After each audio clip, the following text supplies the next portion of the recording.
This episode of WDW Today is being sponsored by MEI and Mouse Fan Travel. And when you're going to Walt Disney World on your next trip and you say, I could plan it all myself, but why should I? I've done it before. Why not have someone else do all the legwork for me? Book the hotel, book the rental car, even do the flight if you really want.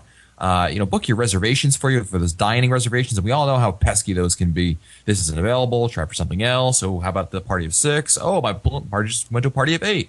Oh, I can't eat there. Okay, well, how about, that game is old hat. Let someone else do it. You know what? The travel agents at MEI and Mouse Fan Travel can do that for you. And guess what? It's the same cost as if you did it. So let's see this. Mike does it on his own, or Mike gets done for free. Which one is he going to pick? Newell, of course, free. Free. That's right. MEI and Mouse Fan Travel is the option for you. Check them out at www.mousefantravel.com. This is Walt Disney World Today. Give us 5 minutes, and we'll give you the world. It's Wednesday, October 14th, 2009, and this is episode 630 of WDW Today. I'm Matt Hochberg of StudioCentral.com. Joining me on today's show is Mike Scopa, a senior feature writer and blogger for allears.net. Mike, I pulled a muscle in my back yesterday, so you're going to have to take me off your starting roster for your fantasy football team next week. Just letting you know. Disappear. Norway. Norway. Very good. Well, what's the name of the attraction? The Maelstrom. Thank you, sir. And thank Technicality you. there.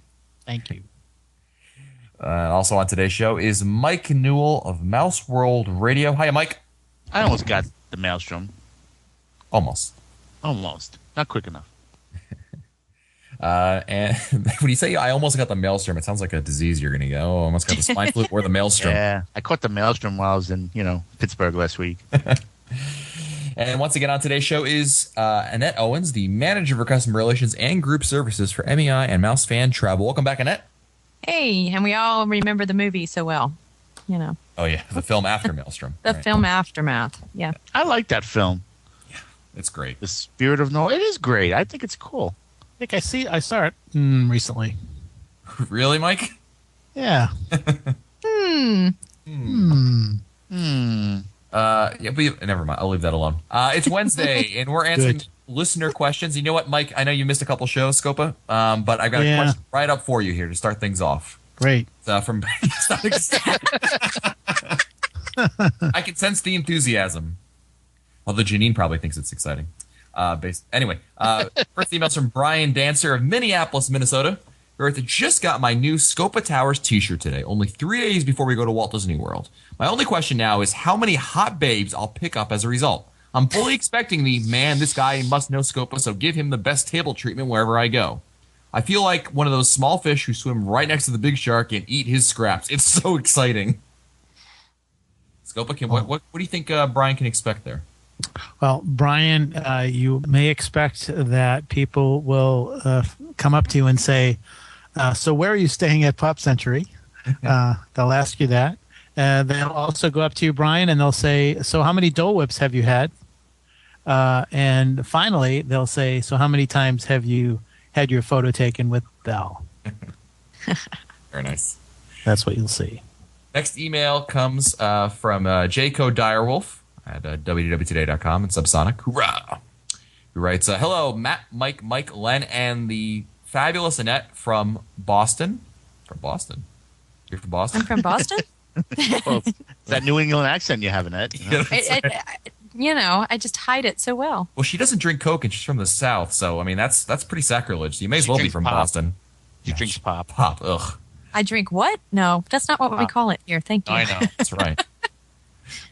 John writes, my family, my wife, son, age 5 months, and myself, and another family with a 1-year-old girl are going to the world in late October 2009. We have a 2-bedroom at the new Bay Lake Towers with a Magic Kingdom view. We got the room since the kiddos tend to go to bed early, and this way we can stay up and watch the fireworks. Also, we are planning on spending a lot of time at the Magic Kingdom. My son has already had his first trip to the world back in August. Yes, that means he was about 3 months old. Do you have any suggestions about other things we can do instead of watching TV in the early evening? What do you guys think of the Bay Lake Tower, as this will be our first day at our new home at DVC we already own at Disney's Animal Kingdom Villas? Hope you get this before we leave. Go Pats. How about them Gators? All right. So let's start with this first question. What to do in the early evening? Got young children, so they're going to have to go to bed early. but certainly the adults are not going to want to be going to sleep quite that early. So if you're at Bay Lake Tower, what are some suggestions that we might afford here to John? Well, they can't leave the kids alone, right? Yeah, I mean, they're there with another family, so theoretically, I mean, one person. They could trade off. Yeah, exactly. Okay, early evening, huh? Anywhere on the property?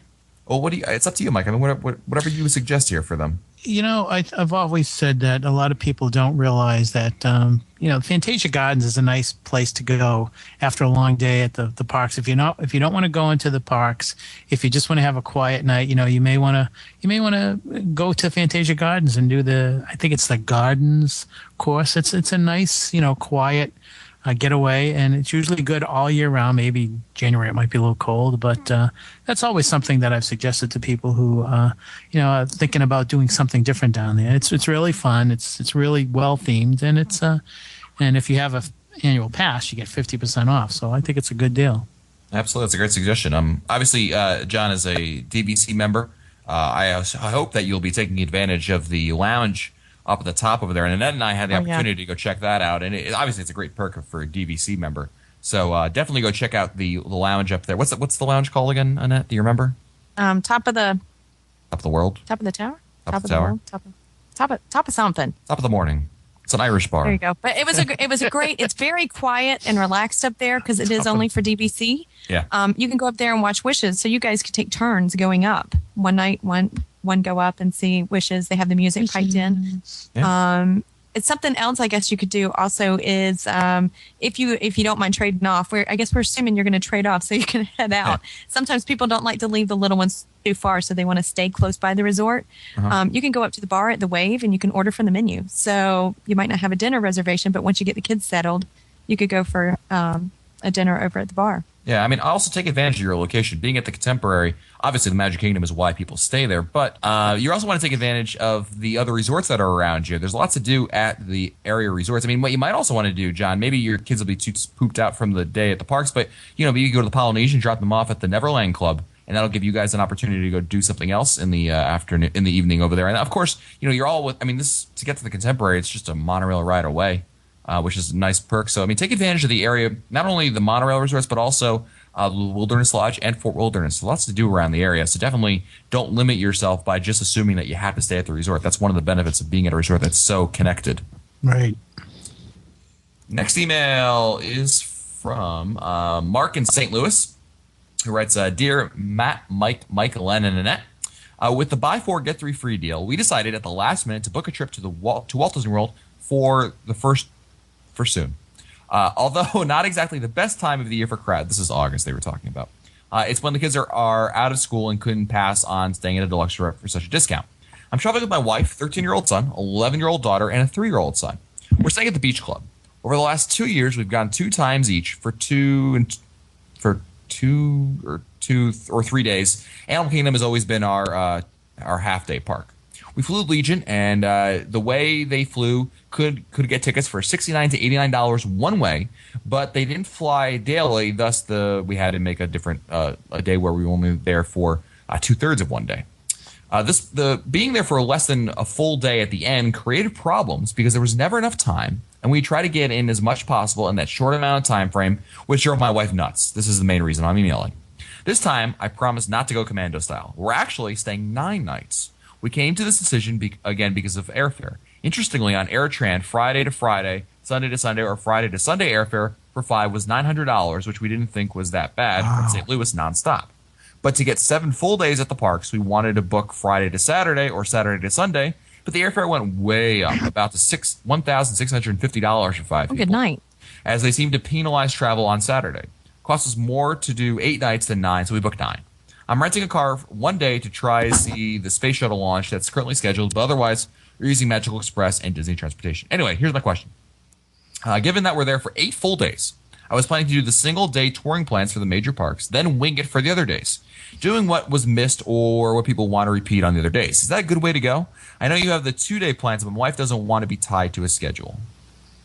Given that he's there for so long, 8 full days, I would prefer to do the breakup schedule where you do rather than do a whole park in one day, especially for Magic Kingdom and Epcot, break it up a little bit. Allow yourself to take advantage of the time and do 2 days in the Magic Kingdom, 2 days in Epcot, and that way it's much less commando than if you did it the other way, where you spend one full day for each and then kind of hit upon their favorites at the end. I'm in agreement, Matt. I think that what I would suggest would be even more than just 2 days. I would strongly suggest that they think about doing the mornings, doing whatever they want to do. Make a list of the attractions they really want to experience, and once they have an idea as to what those attractions may be, and they may be only a handful that they really, really are desperate to see, those are the ones I do in the morning. And then if they want to stay till early afternoon, then you'd have your B list, right, and do that. But I would not do. I like you said, they're there for such a long time. It's not worth going through a commando style, touring plan. It isn't. Yeah, I agree. Next email is from Laura Garcel of Warren, New Jersey. Writes, hello, Annette, Matt, Mike, and Len. Ladies first. There you go, Annette. Top billing. Woohoo! I like being first. While listening to episode 551, I heard you talk about how to keep kids entertained in line, and I wanted to let you know what our family does. We usually do the I Spy and guess what state they're from. Luggage tags on backpacks hold a lot of information. But bubbles work wonders. Before our trip, I go to the craft store and buy a box of those tiny jars of wedding bubbles. I bring them one bottle to the park each day. I blow the bubbles, the kids pop. We also carry a mini set of cards and play higher and lower like the old game show Card Sharks. The card and the bubbles are better than having the kids plugged into something. I had other families and even cast members get into it. It really passes the time. Matt, you may want to put in the show notes something else that could help, and that is I'm going to give a shout out to Kim Button's book, the Disney Queue Line Survival Guide, where Kim talks about all kinds of things that you can do while in a long queue. That might be something worthwhile looking at too. Cool. I'm just going to add to this, which you mentioned the bubbles.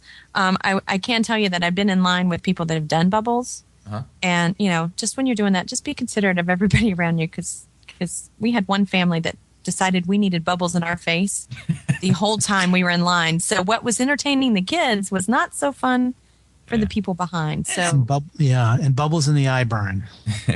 Trust me. Yeah. Well, the one thing that they do, they mentioned, by the way, was that they have those little bubble things that you get for weddings. The small, not the ones you get. Yeah, the little ones. Yeah. So that hopefully would be less inconvenient to the other guests around them. That's a good point.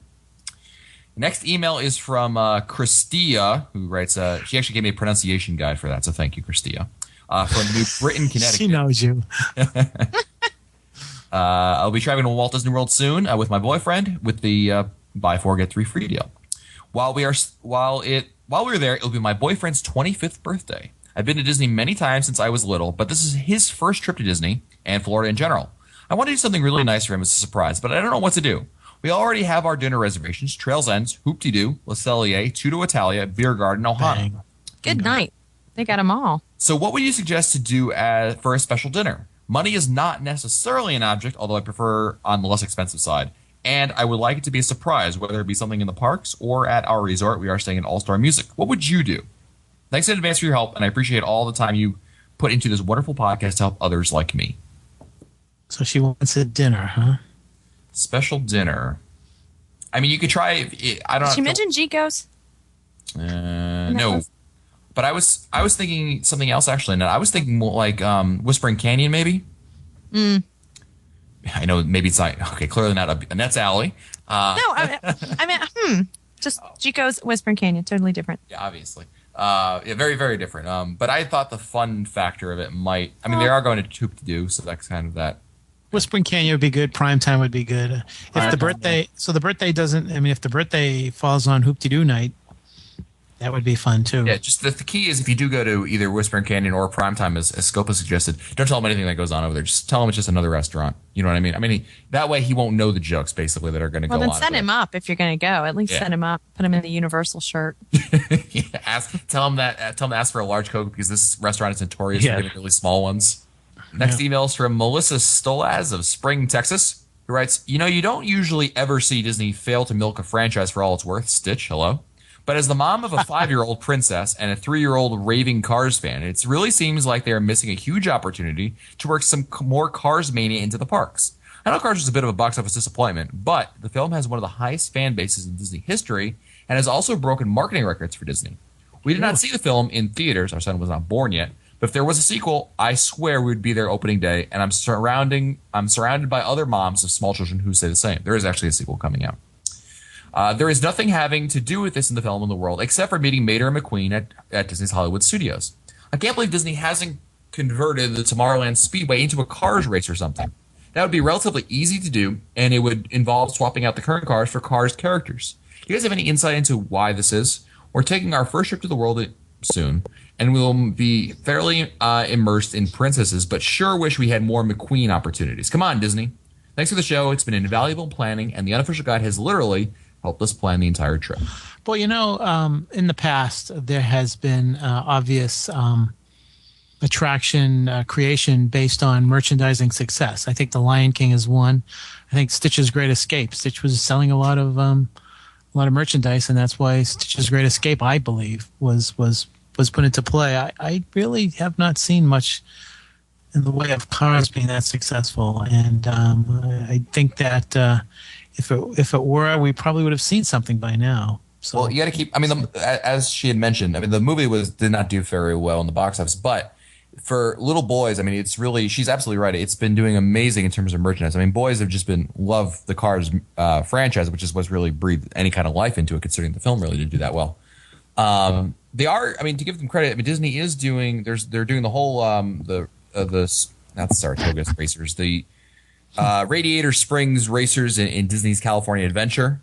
They have a Cars thing that's going into Disneyland Paris. We're just not getting anything in Disney World yet. And I suspect if I had to guess, I would suspect it's a budgeting thing. You know, they've got obviously the Fantasyland thing on the books and Star Tours coming down. They just don't, not enough of the pie to go around necessarily at this time. But they are doing things with it. But I can definitely see your point that, I mean, aside from meeting the two characters, there really isn't anything related to them in the parks. But they're doing stuff with them in other parks, and maybe sometime soon they'll be bringing it to Walt Disney World as well. And you would agree, Matt, that if there was any park that would find a home for those characters, it would be the studios? Well, I think she brought up a good point. You don't think the Speedway would be a good example of using that? No, not at all. No? Terrible idea. One thing I liked about Tomorrowland, always liked about Tomorrowland, is it wasn't too character induced. Uh-huh. It was separate, sort of. Now it's gotten a little, when they added Stitch, and then they added the Monsters Toy Story, Monsters Inc. too. It's another one. Oh, Buzz Lightyear. Buzz Lightyear, I meant. Yeah. I mean, can we have a couple of attractions that aren't based on characters? I tend to agree with Mike. I mean, the generic nature of the attractions in Tomorrowland in the 70s and 80s and 90s gave that a little bit more charm than the other lands. The other lands always were hooked on to a television show or to a film or to a character, and after a while, you do need a break from the characters. Yeah, and of course, to your point, Scopa, the rumor that I emphasize the word rumor here was that always at the backlot tour they would tear that down and they would put something along the lines of what they're doing with Radiator Springs and California Adventure into where the backlot tour is, because obviously both need a lot of space, and it would make sense. Next email is from Dennis Heinel of St. Louis, who writes, "Hey guys, just wanted to say I listened to listener question episode 549 today. One of the questions started out with, I would like to comment on Matt's review of Coronado Springs on Monday's show. I just started laughing because that was like at least 6 months ago. Thanks to all of you for what you do. I love the show. Also, thanks for answering my question about the marathon sooner than later. The half is already at 90% capacity." I've heard that Coronado Springs has, and Annette would probably be the best person to answer this. But Annette, haven't some of the rooms over there been refurbished recently? Yeah, they're done with the refurb, and I've got to say, I was really blown away when I stayed there in August. It has a contemporary feel somewhat to it with the white bedding. They've got teal throws and pillows in there. The biggest thing I thought that was just fantastic for families is, at Caribbean Beach, you get the little curtain to close off the bathroom area. Right. They have doors. They have major wood doors that slide across, and it cuts all the light. It's perfect. I just thought it was just, and queen beds. I mean, come on. It's about time we had moderates with queen beds. So my problem with Coronado has never been related to the rooms. I mean, I stayed in the room. I thought it was fine. My problem with it has always been the location of it. Both the resort is huge, and getting anywhere is a pain in the butt if you're relying on Disney's transportation. Even driving your own car, it's annoying that there's not one park that's really close to you. It can be. Yeah, it can be. And just remember, there's going to be conventionaires there. So you're going to have people dressed in suits going into convention hall. So, you definitely got to remember that when you book that resort. But I got to say, Pepper Market, from what I have experienced, the Pepper Market has probably the best salads on the property. I really think so. Okay. Next email is from Tom from Virginia. Writes, my family and I, wife, 3 kids, 7, 5, and 2, spent spring break week of April this past year at the World. I have a few comments regarding the question on the live show recently concerning the recent layoffs. While the parks were very busy, I was rather surprised to see packs of managers, at least 4 in one place, standing around talking to each other. As a matter of fact, twice did I have some fun and break up their parties by saying, all right, too many managers in a pack here, move along, move along. I don't know if they liked it, but they seemed to understand the gist of it. I was impressed to see what looked like an increase in managers out and about than during previous trips. Anyway, just thought I would add my 2 cents on this topic. Very good. Thank you for your thoughts there, Tom. Next email is from Megan Kransky of East Rutherford, New Jersey. She put her zip code in here just in case I didn't believe her. Right. Hey, Matt, Mike, Len, and the oh-so-fabulous Annette, if she's there. Here. I'm a huge fan of the show. Just love you guys. If there was a podcast reward ceremony, I'd vote for you. Anyhow. Oh, let's not go there. Anyhow, just recently, I booked a 6-night, 7-day trip to where else? Disney World for my 23rd birthday. First, why the subject of my email is pins, and WDW Today. Well, since a lot of people are pin buyers, traders of the world, why doesn't WDW Today have a show dedicated to Disney pins? If there is one, I apologize.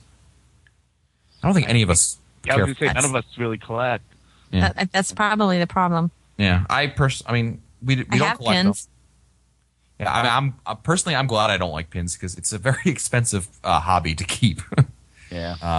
And the Vinylmation stuff is their latest thing that people are getting hooked into. So I'm very happy that neither myself nor my wife collect any of that stuff. Isn't Walt Disney World celebrating like 10 years of pin trading? Pin trading. Yeah. Oh, so down at the pin traders, there's a lot of people who love it. Absolutely. Yeah. Megan writes, if you only had one day to go to the parks, minus the park hopper, which park would you go to? And well, I think we all know the obvious answer here.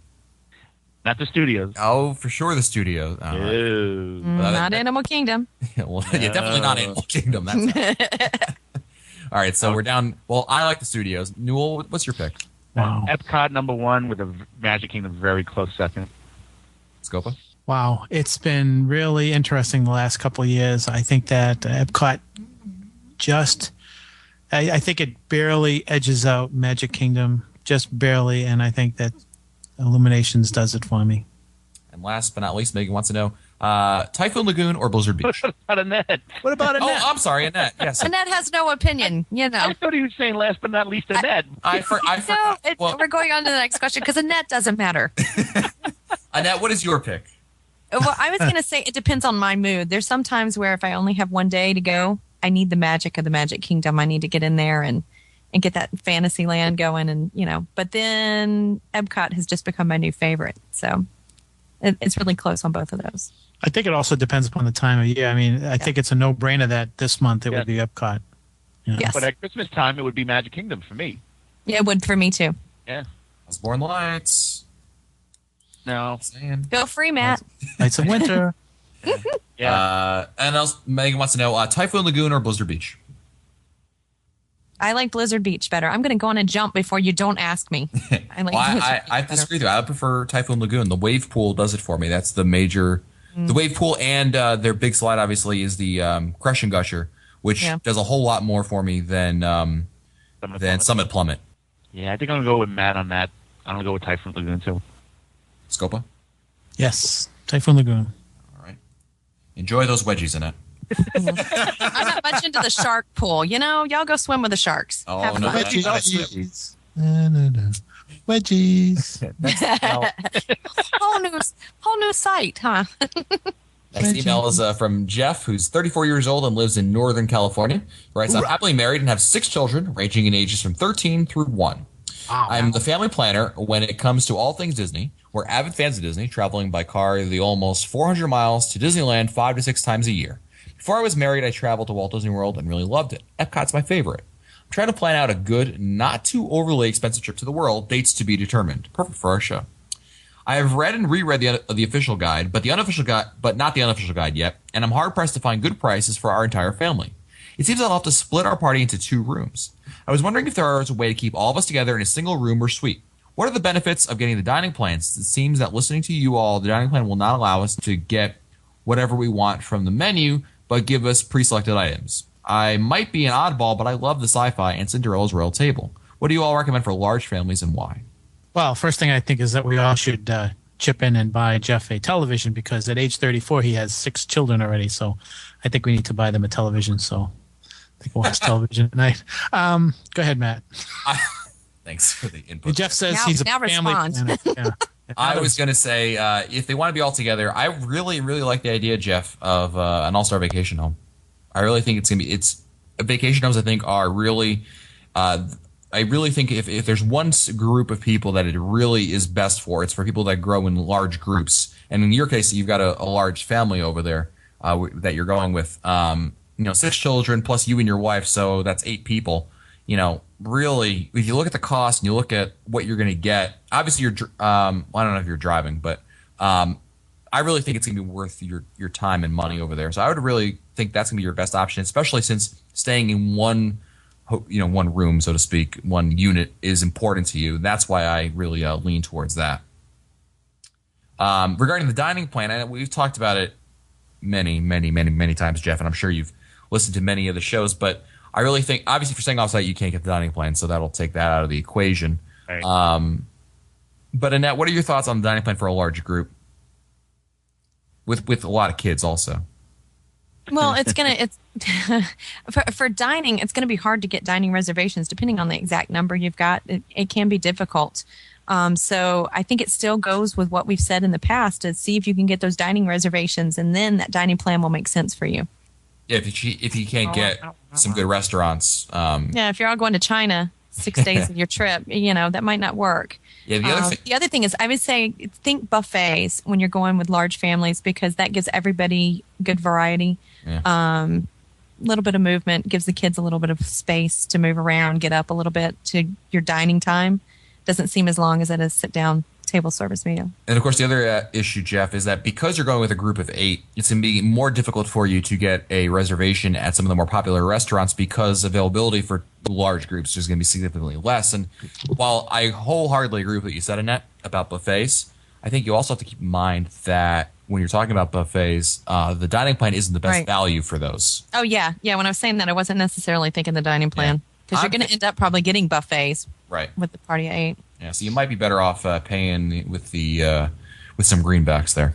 Next email is from Brad of Gilroy, California. It's Dear M cubed, L squared, and A.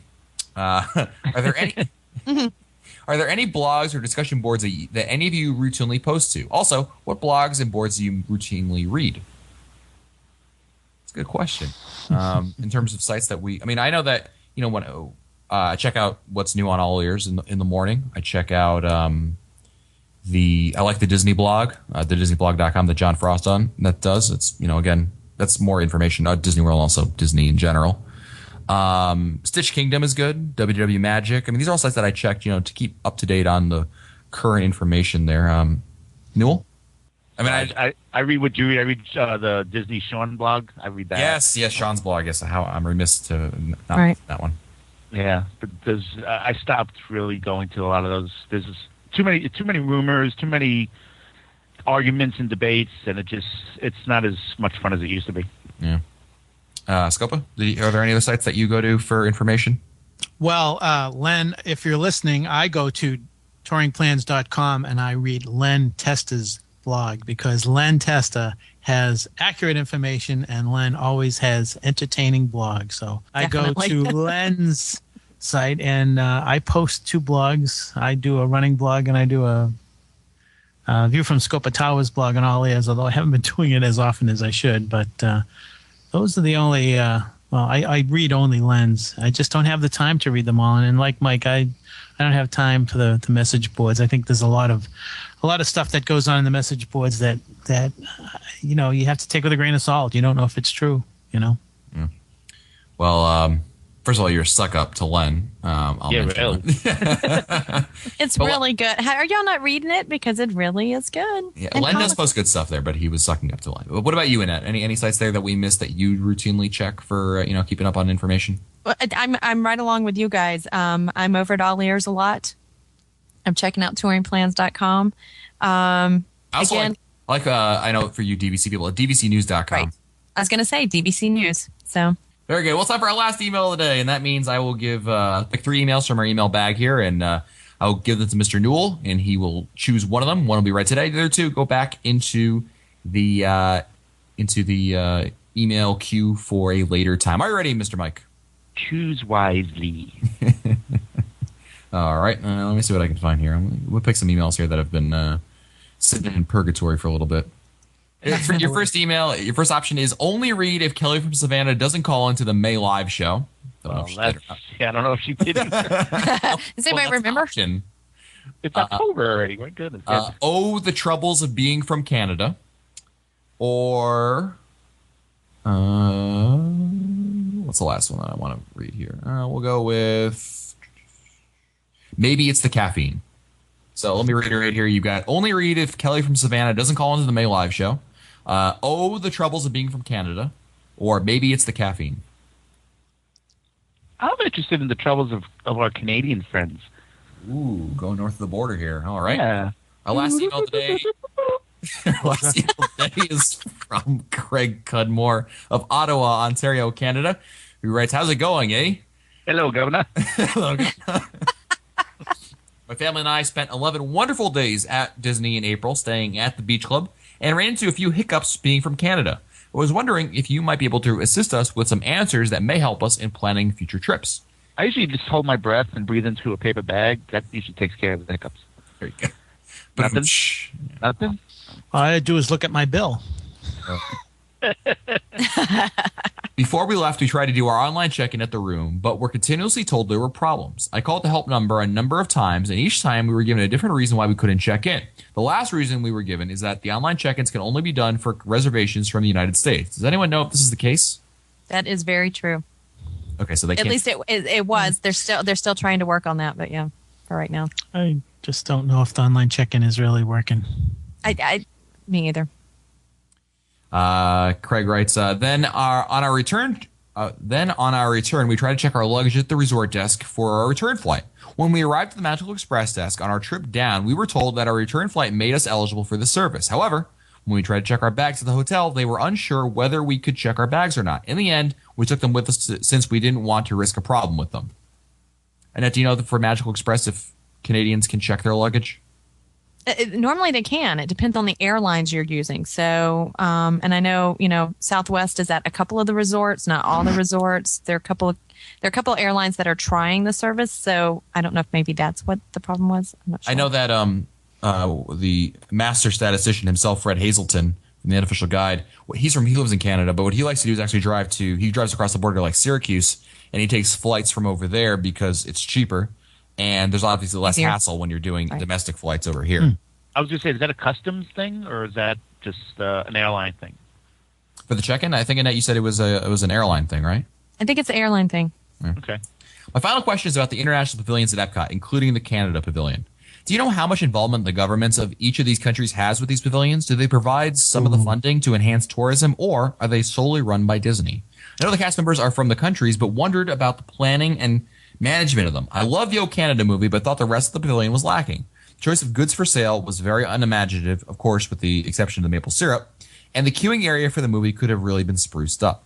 I recall a conversation I had with either Len or Jim Hill, or both of them, in regards to the old Canada film, the old one, and that Disney and the Canadian government were in discussions as to who should foot the bill for the new film. And I believe that, and I don't recall exactly what was going on, but there were some arguments made by, I believe, the government of Canada saying, we're paying for the pavilion, so you should be paying for the film. So I don't know what was resolved there, but I do know that that as far as Canada goes, they were involved in in discussions with Disney on the film. I'm not privy to any information on the other. From what I understood, the only country that had any involvement from the government directly in terms of the funding and the pavilion itself was Morocco. Right. Yeah, and that one where the I don't know what his title is, the head of the leader. I don't want to call him Sultan because that's kind of insulting if it's not. But the king, King he's the Rocco. king. Yeah, I think he actually is the king. King of Morocco. King Yeah, Rocco. King Rocco. The king of Morocco actually sent like all these artisans. It's well documented. In that country, for obvious reasons, Morocco is not exactly one of the well-known countries in the world, but certainly their involvement there was mostly, I think, because of the government in there. But the other countries, I think, were largely chosen for other reasons, and a lot of them have corporate sponsors, not government sponsors in any way outside of Morocco. So in terms of Canada, I think it's just I would surmise that it has more to do with a company from Canada stepping up and offering, we would like to, sponsor something here, Sponsorship, right. and spend the money to spruce it up and what have you. That'd be my guess. I know that, like, to give you an example of this, obviously the restaurants, some of the restaurants in World Showcase, Tutto Italia, Tep and Ito, those are all owned by outside companies, who, because of their involvement, have resulted in the restaurants being redone because they're footing the bill for it. Well, that's it for us today. If you want to find our older episodes, read our show notes, or send your comments, visit the WDW Today website at wdwtoday.com. Don't forget, this episode of WDW Today has been sponsored by MEI and Mouse Fan Travel. So if you're planning your next trip to Walt Disney World and want a little help with it, want to have someone help you plan that trip, make it extra special for you, the travel agents at MEI and Mouse Fan Travel would love to help you out. Visit them online at www.mousefantravel.com. For Len Testa, Mike Scopa, Mike Newell, and the fabulous Annette Owens, I'm Matt Hochberg. We'll see you on the next show. Stupid Judy, stupid energy. This has been a production of Mouse World Radio.